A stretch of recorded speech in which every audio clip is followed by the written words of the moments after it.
Isso é muito perigoso. É um presidente que diz que a culpa é do viciado. E um ministro da Justiça que não conhece o artigo 144.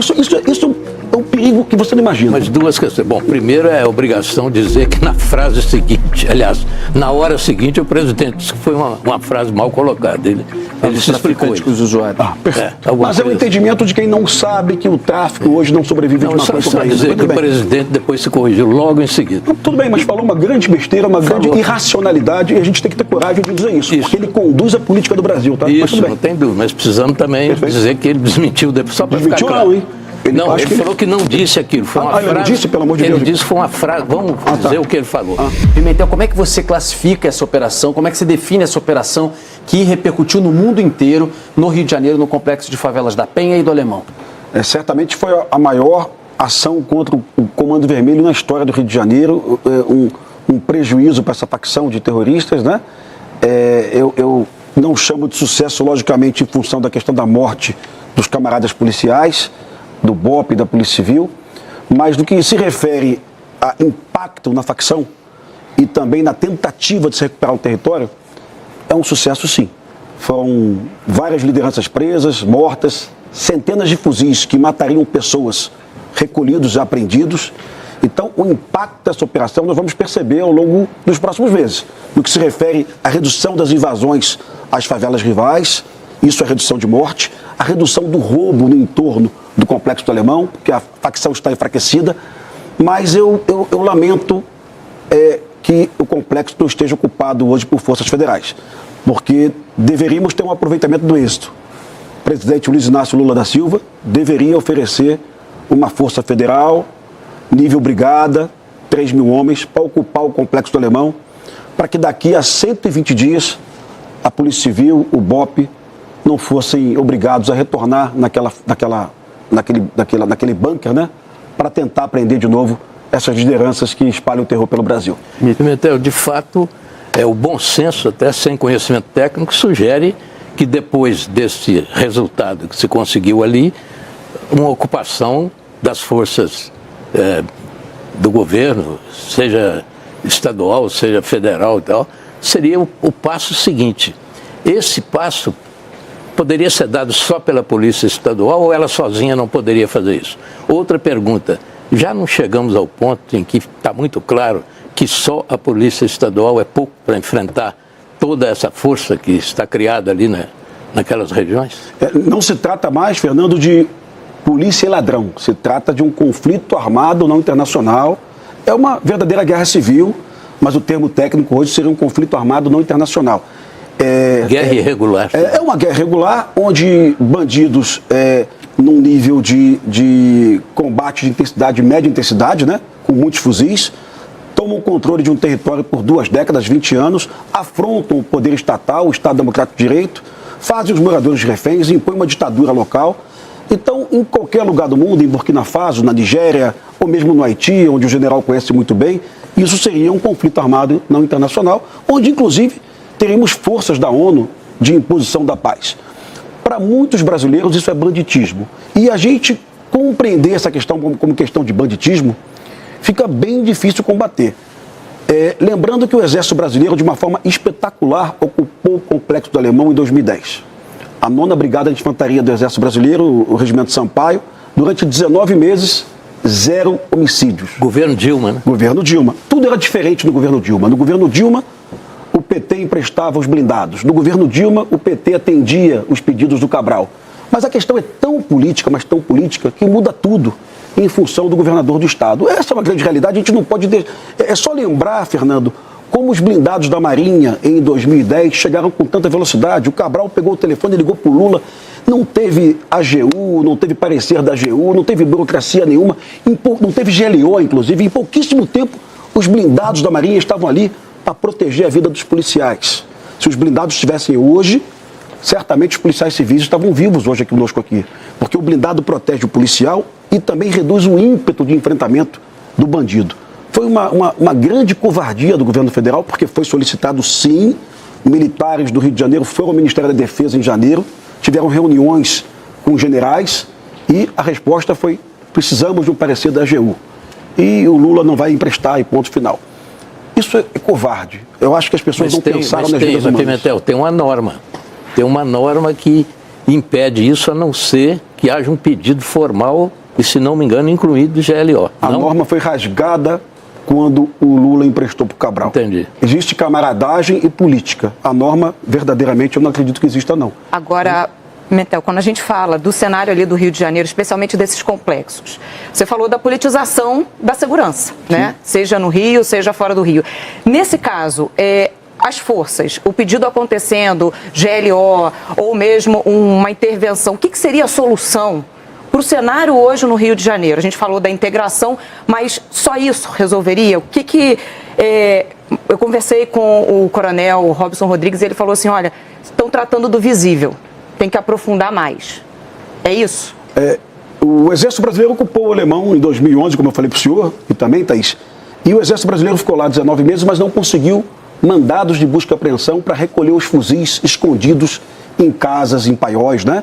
Imagina uma força federal de 3 mil homens ocupando o Alemão sem poder fazer vasculhamento. A legislação brasileira não ampara mandado de busca e apreensão coletivo. É algo bom, inclusive, né, para que o Estado não entre na sua casa a qualquer momento.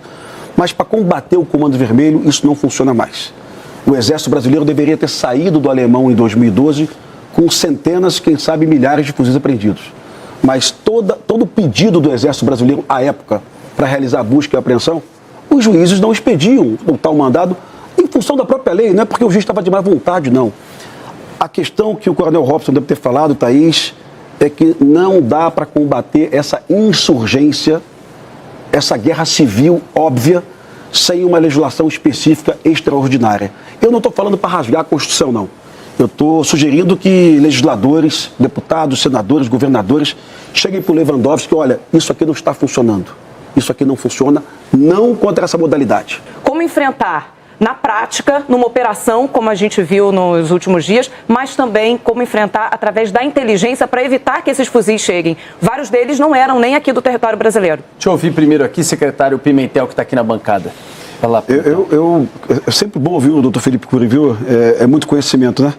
A gente compara a fala do secretário de Polícia Civil com a do presidente da República, por exemplo, que ele diz que a culpa são dos viciados em maconha, né? Então, olha a complexidade. Não é mais maconha e cocaína, é bujão de gás, é sinal de internet, é carvão, é água, é o território. E acompanhe todas as falas do ministro Ricardo Lewandowski. Ele nunca fala sobre isso. Ele não fala sobre barricada e ele não fala sobre território. Parece verdadeiramente que o governo federal desconhece o que acontece no Brasil. Vou dar um exemplo agora do Ceará. Hoje a Polícia Militar do Ceará matou 7 bandidos do Comando Vermelho. Parabéns à Polícia Militar do Ceará. Os bandidos do Ceará estão expulsando os moradores de casa. A gente chama isso de êxodo urbano, deslocamento de guerra. É uma tragédia humanitária. Isso acontece normalmente em Alepo, na Síria, em guerra civil. Você expulsa as pessoas de casa para dominar o território e espalhar o terror. Um jovem de 15 anos, um bandido, ele picha na sua casa, vaza, e você é obrigado a sair. E a Polícia Militar do Ceará fornece uma viatura da sua casa para facilitar a sua mudança. A mesma polícia que te ajuda a sair de casa com segurança, ela não está lá para garantir a sua permanência. Você nunca viu, Thaís, Ricardo Lewandowski falar sobre esse assunto. Essa é a maior vergonha do Brasil hoje, tragédia humanitária, e não são 10 famílias, são centenas de famílias, não só no Ceará, também na Bahia. Então, me parece que esses governadores do PT, principalmente Jerônimo, que está fazendo um trabalho bom na repressão, viu? Na Bahia, e também o Eumano, que também está se empenhando, são as polícias hoje mais combativas do Brasil, Ceará, né? Estão se empenhando. Me parece que esses governadores vão acordar em algum momento e vão dizer para o Ricardo Lewandowski, não é assim que funciona, não é com desencarceramento, sabe? Vocês não estão entendendo o que está acontecendo no Brasil, qual é a dinâmica verdadeira do perigo que o doutor Felipe Cury disse. O modelo do Rio de Janeiro está se espalhando pelo Brasil de forma muito rápida. O Comando Vermelho está em quase todos os estados, acho que em todos os estados hoje, né? Uhum. Essa é uma realidade perigosíssima e é soberania nacional, sim. E com a normalização do uso de armamento pesado.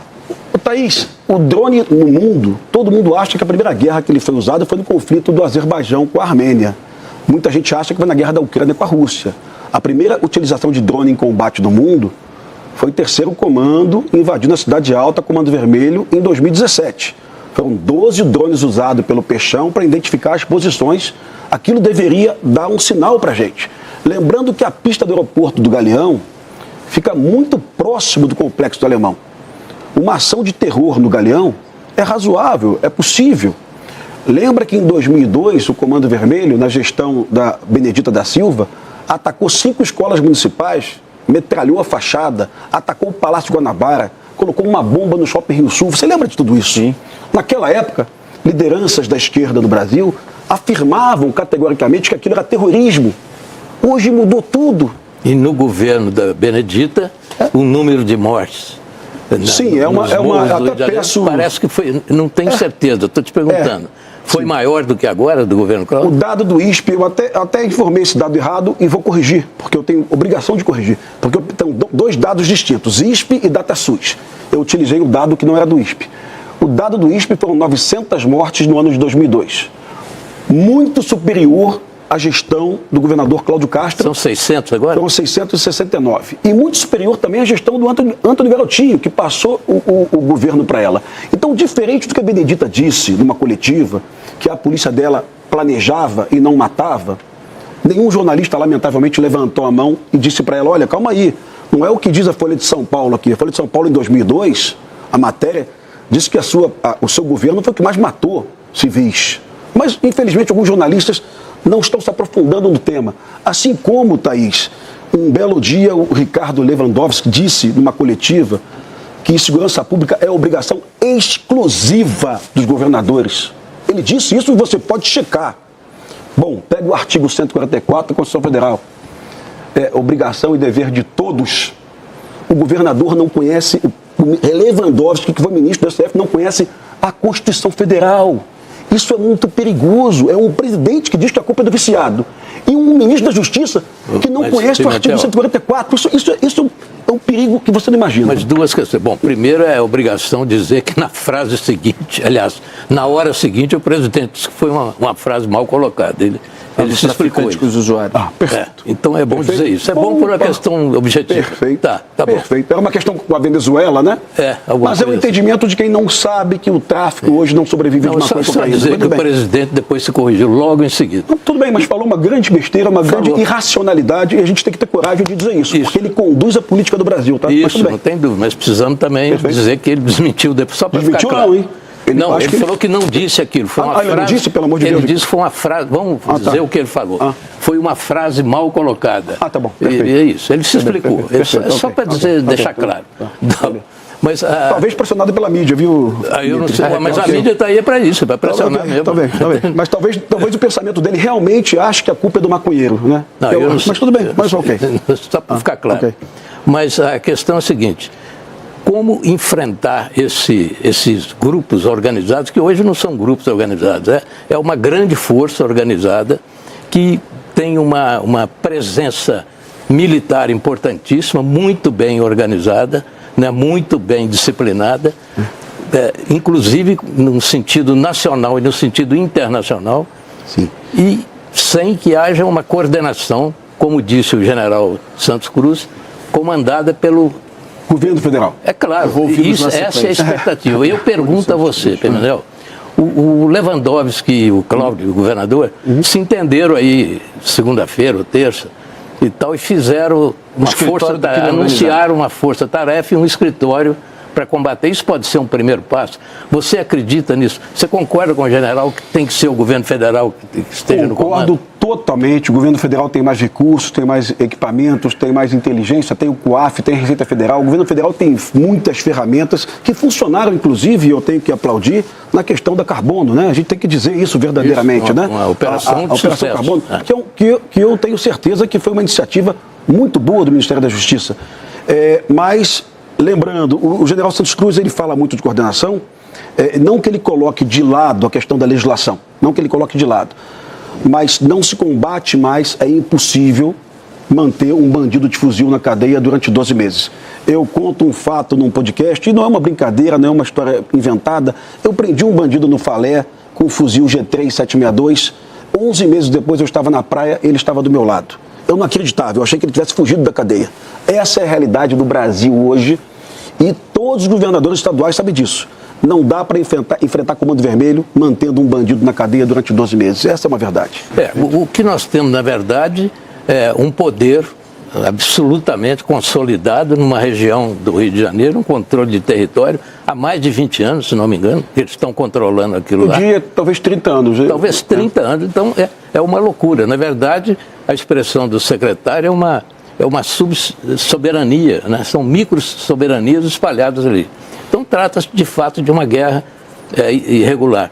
Eu pergunto, como disse o general, não é possível, não faz sentido depois de uma operação dessa, a área ali ficar livre de não digo uma segunda operação, mas de uma ocupação pacífica, entende? Com o Estado já conquistou aquilo de alguma maneira, podia assumir definitivamente. Agora, parece que só as forças estaduais não fariam isso.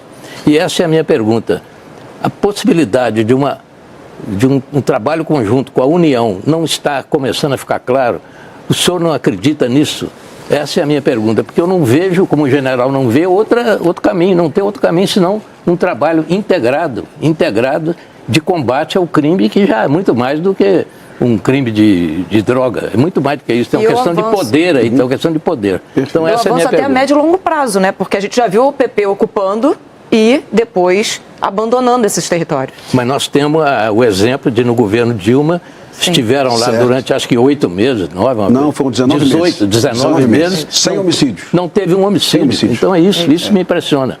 Essa é a pergunta. Hoje eu escutei um jovem René Silva, viu? Da Voz das Favelas. Complexo. Gosto muito dele. René Silva é morador do Adeus, né? Conhece ele, Schneider? Sim, claro. Hoje o René falou para o Pimentel, essa operação já aconteceu há 15 anos.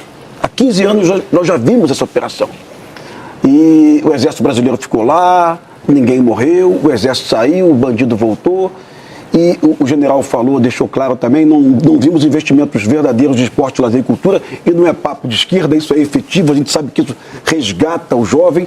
Não vimos ações da prefeitura e não vimos mesmo, né? Não vimos mesmo, perdão. Hoje a gente acompanha algumas ações que estão acontecendo que são de sucesso. Eu verifico, por exemplo, um prefeito em Belford Roxo hoje retirando barricadas, Schneider. Eu verifico o Eduardo Paes hoje preocupado em retirar habitações. O Comando Vermelho e o Terceiro Comando perceberam a crise habitacional no Brasil e resolveram fazer casas. Resultado, alugavam essas casas, era dinheiro recorrente, não é cocaína nem maconha. Comando Vermelho e Terceiro Comando alugando casa. E o Eduardo Paes teve coragem de mandar a Secretaria de Ordem Pública, lá o Carnevale, derrubar as casas do Comando Vermelho e o Terceiro Comando. 700 milhões de reais de prejuízo. Então, o Felipe Cury falou aí de 8 bilhões, né? Apreendidos de lavagem, mais 700 milhões. Começamos a ver todo mundo, Fernando, chegando junto, prefeitos, estados, União. Mas aí eu volto àquele problema. O nosso ministro disse que é obrigação exclusiva dos governadores. E não é. Isso é muita covardia.